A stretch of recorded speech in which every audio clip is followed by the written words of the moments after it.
هذه تحياتي لشعب المملكة العربية السعودية، شعب الوفاء، شعب الخير، وفاء وأخلاق لكم، حبكم اللي لن أنساه ولن أنساه ما دمت حيا. يا عادلة في عودته قرة العين، تبسم الكدري وغرد للقياه، تدرين وادري وش كثر أنت تدرين، إن الوطن في غيبته أظلم رجاه، إن الوطن في غيبته أظلم رجاه. صقر العروبة يحترونه ملايين، تطلب من الله يحفظه دوم يرعاه، ملوم ظهره حامل الهم طاقين، ملوم رجله لو تعذر بممشاه، ملوم رجله لو تعذر بممشاه. سخره ربي رافع الراية الدين، حجاج بيت الله حماها من حماه، شرفه ربي خادم للحرمين، بدا زرع أرض النبات حصادناه، بدا زرع أرض النبات حصادناه.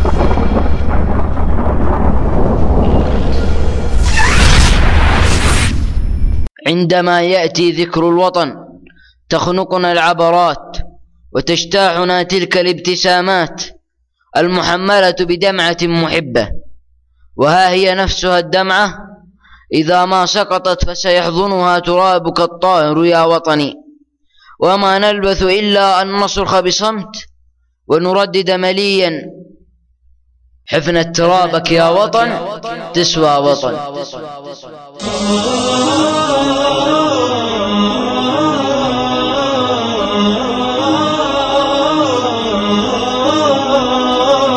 يا بلادي واصلي والله معك، كم أنا فخور بكم، والمفردات والمعاني تعجز عن وصفكم. أقول ذلك ليشهد التاريخ وتكتب الأقلام وتحفظ الذاكرة الوطنية بأنكم بعد الله صمام الأمان لوحدة هذا الوطن، وإنكم صفعتم الباطل بالحق والخيانة بالولاء وصلابة إرادتكم المؤمنة.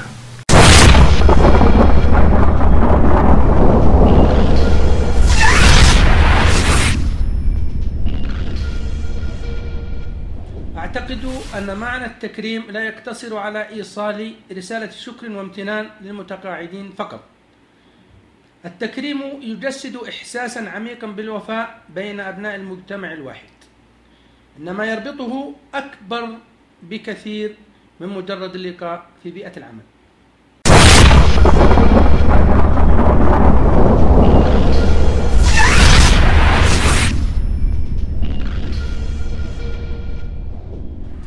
هي وقفة وفاء لمن أفنوا حياتهم في أعظم مهنة وأنبلوا رسالة في وطن تعود على تكريم المخلصين من أبنائه، ونحن في لجنة المتقاعدين نقول لهم: أنتم رفقاء درب وشركاء مرحلة، نسأل الله لكم السعادة والحياة الهانية.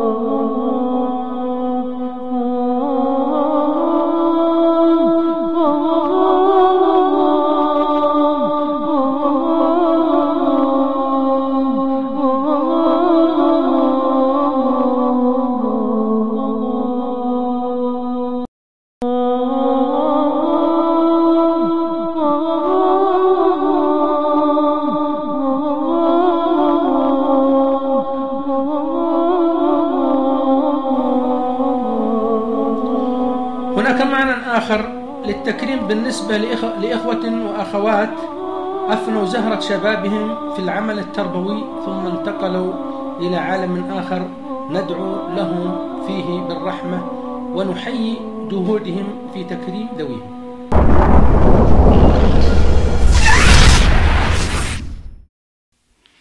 بسم الله الرحمن الرحيم. ولقد كرمنا بني آدم. فالتكريم فكرة رائدة ومحببة للنفس البشرية بما يتماشى مع الفطرة التي فطر الله الناس عليها. ولقد كان لإدارة التربية والتعليم منذ تولي إدارتها زميلي وصديقي الدكتور ظافر بن سعيد حبيب السبق في تكريم المتقاعدين، ثم أصلت الفكرة بتعميم من معالي وزير التربية والتعليم السابق الدكتور محمد الرشيد، وأصبحت نهجا متبعا يتكرر في كل عام.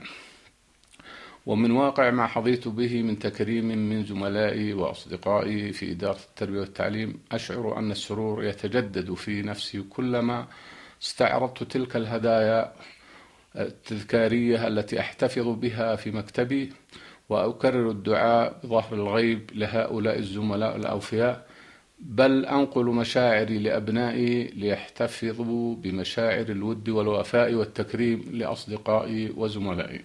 لنا همم وللهمم اشتعال، وصدق القول تثبته الفعال، أمانينا نحققها بعزم، وماضينا لحاضرنا المثال. بنادينا تلاقينا نفوسا لها في المجد حل وارتحال، شموس العز أهدتنا فخارا، وصافحنا بنشوته الهلال، وصافحنا بنشوته الهلال.